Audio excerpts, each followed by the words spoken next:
What is up, everybody? Welcome to DFS by the Numbers. These are my Draftkings MMA picks for UFC Vegas 81. We got Sadiq Yusuff going against Edson Barboza.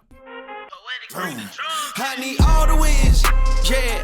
Harder than all that is. You better move, you might get knocked out. Knocked out. You better move, you might get knocked out. Knocked out. You better move, you might get knocked out. Knocked out.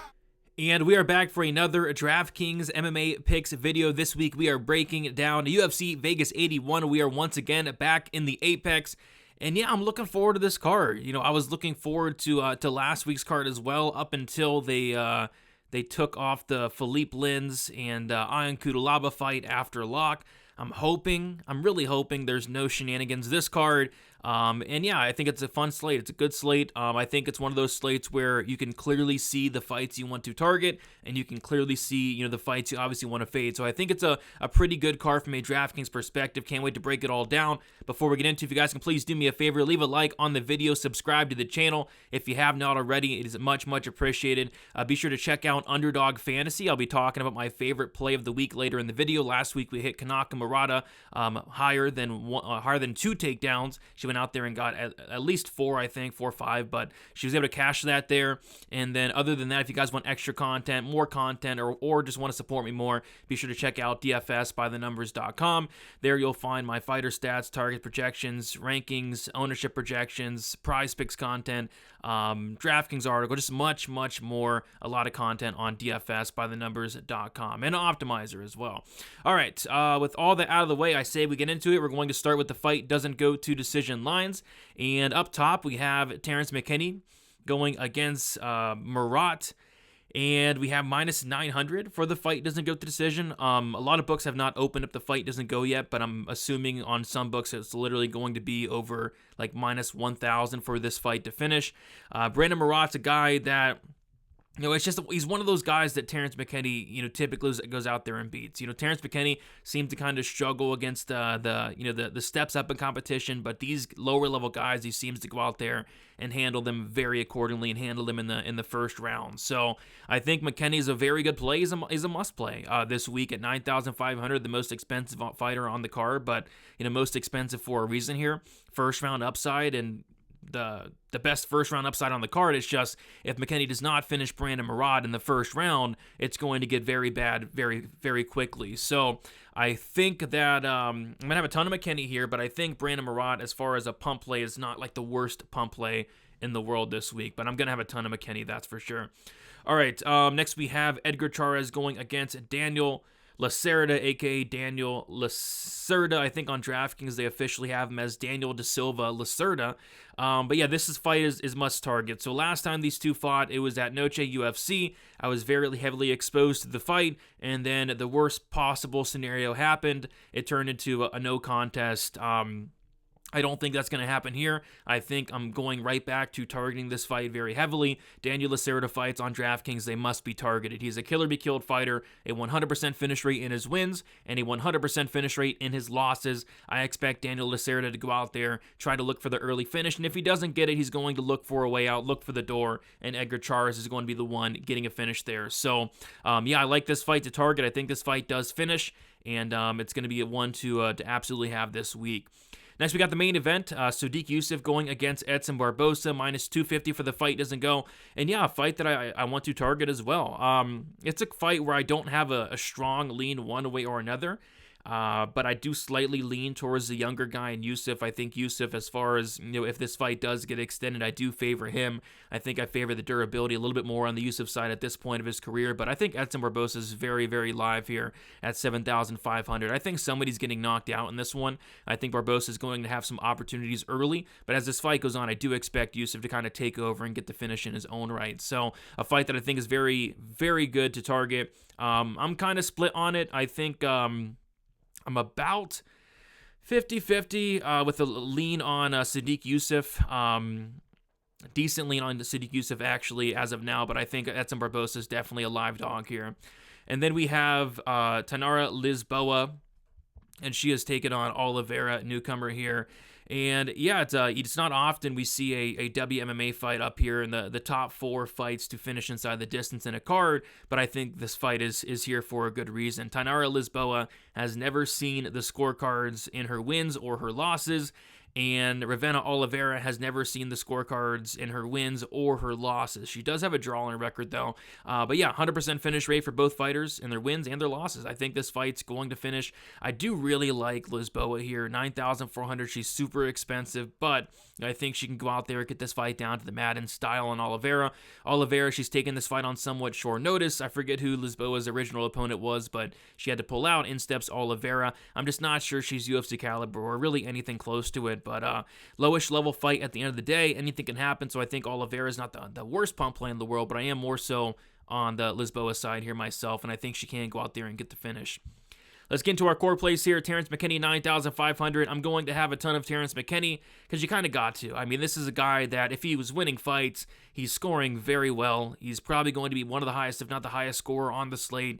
And if he wins, it's going to be in the first round. If it gets to the second round, there are big concerns. But we're hoping it doesn't get there if we are playing Terrence McKinney. 9,500, it's expensive, but if he goes out there and wins, he's going to pay that off and more. So Sodiq Yusuff, 8,700. Yeah, like I said, I don't have a strong lean one way or another, but my preferred play is Sodiq Yusuff here in the main event. And just because I think he's he's obviously going to be the younger fighter. I think he's absolutely going to have the better cardio here. Edson Barbosa, now 37 years old at this point. I don't think Barbosa's cardio is that great. I don't think his durability is that great. I think the cut down to featherweight for Barbosa is really taking a toll on his body, especially at 37 years old. So yeah, I think Barbosa is going to have some opportunities early, but if this fight does reach the second, third, even fourth round, I think it heavily favors Sodiq Yusuff there. But it's a main event I'm going to be pretty split on, but the lean is absolutely Sodiq Yusuff. Next we have Darren Elkins, 7,400. I think Elkins is going to be a decently popular underdog this week, and rightfully so. This money lines came down a lot throughout the week. It looks like Darren Elkins is around plus 145, plus 150 here. So I think we're getting some line value here at this price tag of 7,400. I think it's a close fight. Darren Elkins, he is 39 years old. He's taken a incredible amount of damage, but the path is going to be there for Darren Elkins. TJ Brown has like a 30-some% takedown defense. TJ Brown makes mistake after mistake after mistake. He gasses out, he gets submitted, he gets finished. I mean, TJ Brown is not to be trusted, and for that reason I think Darren Elkins, although 39, has taken a lot of damage, I think he's a very live dog this week. So I will be having some Darren Elkins, and we'll talk more about TJ Brown. I think that fight as a whole, the Elkins-Brown fight, is one to absolutely target this week. And next we got Edgar Chairez, 9,200. I like Chairez here. It's a fight that we talked about. It should be targeted, but I like the durability of Edgar Chairez. This guy's never been knocked out in his entire career, so I'm not sure if Lacerda is going to knock him out. He has been submitted before, but we saw Tetsuro Taira not be able to get this guy out of there by submission. So yeah, I think the toughness is going to go a long way against Lacerda, who's the opposite of tough. And I think Edgar Chairez, although he doesn't have the best cardio, he absolutely has the better cardio than Lacerda. So really just has to weather those first couple minutes, and then Lacerda is going to fall off a cliff as always. So I think Edgar Chairez is a very good play this week as long as he does not get finished within the first couple minutes of the fight. Moving on to the GPP plays here, we got Tainara Lisboa, 9,400. Yeah, I think she's a really solid GPP play this week. I don't know if I'd trust her in cash, and there are some other cash plays I do like, but I think she's going to be, semi-low owned here. I think McKinney's absolutely going to have more ownership than Lisboa in this one, and I think obviously Sodiq Yusuff as well, some of those other fighters up in this range. But yeah, Lisboa, 100% finish rate, like I said, and she really impressed me in the Jessica Rose Clark fight. The one concern I had about Lisboa prior to that Rose Clark fight was that she fought really nobody, but she's looking really good, and then she went out there against Rose Clark, dominated her, finished her in the third round. I was very impressed, and I think Lisboa's solid. I think her striking's coming along. I think her grappling's very dangerous, and she's taken on Oliveira, who I'm just not sure is UFC caliber or really anything close to it. So I think Tainara Lisboa, 9,400 makes a lot of sense here. TJ Brown, 8,800. I like Elkins here as an underdog, but if it turns out that Elkins is completely shot, completely done, maybe Brown can go out there and starch Elkins. I think that's what a lot of people on the Brown side is thinking here. Elkins has taken so much damage. He's coming off multiple injuries, 39 years old at this point. If Elkins is done, I mean, Brown could go out there and potentially get him out of there early. Like I said, there are some concerns with Brown, the decision-making, the cardio, all that. I am going to have more Darren Elkins, but I will have some Brown as well. I think the fight as a whole is going to score very good. Melissa Dixon, 8,600. We got a newcomer here in Dixon. I'm not too impressed with her, but I think this is going to be a very important fight to target. I think this fight is actually going to go semi-low owned here. Melissa Dixon, Irina Alexeyeva, and I think this fight has a good chance of finishing as well. What I did like from Dixon, though, was her cardio. I like the ability that she has to get fights down to the mat, and when she does get on top of opponents, she is very, very dangerous. Her ground and pound is very good, and Irina Alexeyeva, I think she's going to come out here very, very quickly and look for the early finish, but if Alexeyeva does not find the early finish, I do expect her to slow down, and I expect Dixon to get on top at one point in the fight, second, third round, and find the finish there. But we'll talk about Irina Alexeyeva, who I think is another very live dog. I think we have a ton of live dogs this week. And then last GPP play here, Adrian Yanez, 8,200. Not in love with this fight, but, Yanez, I think this could be a potential buy low spot. Yanez was on top of the world prior to the Rob Font loss. I mean, this guy had so much hype, went out there, knocked out Tony Kelly. Prior to that, the fight with Randy Costa, the hype on Yanez was incredible, and now it's all gone. People don't think this guy is any good anymore, which, I still do think he's good. I think he took a big step up competition against Rob Font. He's taken on a good fighter here in Jonathan Martinez, and it's a close fight. It really is. But what I like about Yanez is he's going to have the power advantage here. He's going to have the volume advantage here. And I think if there is a finish in this fight, it is going to come from the Yanez side. So I don't hate Yanez. The amount of volume he throws, landing almost 7 strikes per minute, cannot be ignored, and the power cannot be ignored. And I don't think a ton of people are going to be on him this week. So I don't mind some Yanez at 8,200. Next, we're going to get into our underdog play of the week. Like I said, last week we hit the Kanaka Murata more than 2 takedowns. I think she got like 4 or 5, maybe more, but she got it pretty easily there. And next, we're going to go with Emily Dakota here, higher than 83.5 significant strikes on Underdog Fantasy here. I think she stuffs all the takedowns from Yoder. I think she keeps it on the feet, and I think she outpoints her across 15 minutes here. Emily Dakota's landing 6.64 significant strikes per minute. She's very high volume. Ashley Yoder eats a lot of strikes. Ashley Yoder has less than a 50% striking defense. I think Dakota gets over 100 significant strikes here if it does go the distance, which I do think it does, and it is favored to do so. So I like the Emily Dakota higher than 83.5 significant strikes. If you want to check out that play, follow or fade, check out Underdog Fantasy. Use that promo code DFSBTN. Get yourself a 100% deposit bonus up to $100. It helps me out. It helps you out. Highly recommend some Underdog Fantasy. All right, moving on to our live dogs here, and we have a ton of live dogs. We talked about Darren Elkins, but we got Andre Petrosky here, 7,600, a fight that I think could play out close. Petrosky's taking on Michelle Pereira on short notice, and what I find interesting about this matchup is Michelle Pereira, this is going to be the first grappler Michelle Pereira's fought in the UFC outside of Tristan Connolly, who Connolly is a featherweight who took the fight on a couple days short notice, and now he's taken on Petrosky, who's a big middleweight here. I'm curious to see how these grappling exchanges play out. If it turns out that Petrosky is able to get the fight down to the mat at 7,600, he could look like a good play here, so I don't mind Petrosky at this price tag. Edson Barbosa, 7,500. I think he has finish upside here. I think if the finish does happen, I think it's early. I think it's in the first or second round. I don't like Barbosa's chances outside of that first or second round. I think at this point, his cardio is not the best. I think at this point, his durability is not the best. But I also don't think Yusuf's durability is the best as well. We've seen Yusuf knocked down in the UFC multiple times. We've seen him hurt multiple times. And Barbosa is a very, very dangerous striker, and he's going to get the fight he wants. So I don't mind some Edson Barbosa at 7,500 here in this fight.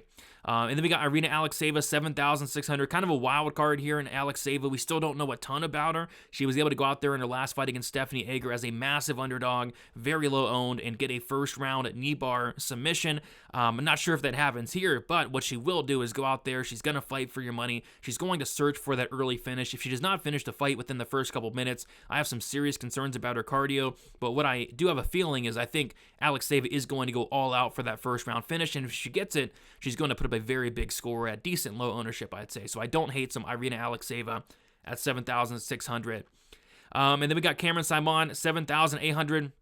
Cameron Simon's a very good DraftKings scorer. Cameron Simon has a ton of volume, landing over 5 significant strikes per minute. Not really a power guy. When he does finish fights, it typically, second, late third round. He's not really a one-shot guy, but this guy can go out there and land a ton of significant strikes. He also has a ton of reversals as well. I think, reversals could potentially add up if this fight was to take place on the mat as well. And overall, I just think it's going to be a very high-paced fight. All Cameron Simon fights are very, very high-paced. And at 7,800, if he's able to pull off this upset, I think he scores well. He's a very, very good DraftKings scorer. Moving on to the pump plays, Daniel Lacerda, 7,000, always a pump play. I mean, this guy's always in play for the first couple minutes, but he has about a couple minutes, which that's all you need. I mean, if he goes out there and starches, Edgar Chairez, he's probably on the optimal lineup. Another pump play that I didn't completely hate was Ravenna Oliveira, 6,800, just because she's a wild card. We don't know a ton about her. Maybe Lisboa at 9,000. We've seen crazier things happen, so I don't hate Oliveira, 6,800. And then the other one was, I could have sworn, Brandon Murat against Terrence McKinney. If Brandon Murat survives the first 5 minutes, he probably wins the fight. So some interesting pump plays this weekend. I think a lot of live dogs this week for UFC Vegas 81. And then fade Emily Ducote, 9,300. No grappling upside in my opinion. Not much finishing upside in my opinion. 9,300, I think there's much better options. Then also Chris Gutierrez, I'd probably throw him in there as well. At 9,000, same thing. No grappling upside at all, and then very little finishing upside in my opinion. It's going to be fading Ducote, and like I said, probably Chris Gutierrez as well. You could throw him in there. But yeah, there you guys have it. Those are the DraftKings picks for this week. Thank you so much for watching. Be sure to check out Underdog Fantasy. Use the promo code DFSBTN for a 100% deposit bonus up to $100. Check out DFSbythenumbers.com. There you'll find all my extra content, the fighter stats, the targets, projections, ownership projections, rankings, lineup percentages. Prize picks on there. Optimizer on there, just a ton of extra content there on DFSbythenumbers.com. But yeah, guys, best of luck. Hopefully we don't have any fights fall off after lock. I mean, that would suck. I mean, it sucks every time, but yeah, hopefully none of that shenanigans this week, and hopefully we go out there and have a good night. So guys, best of luck, and we'll talk to you very soon. See you later.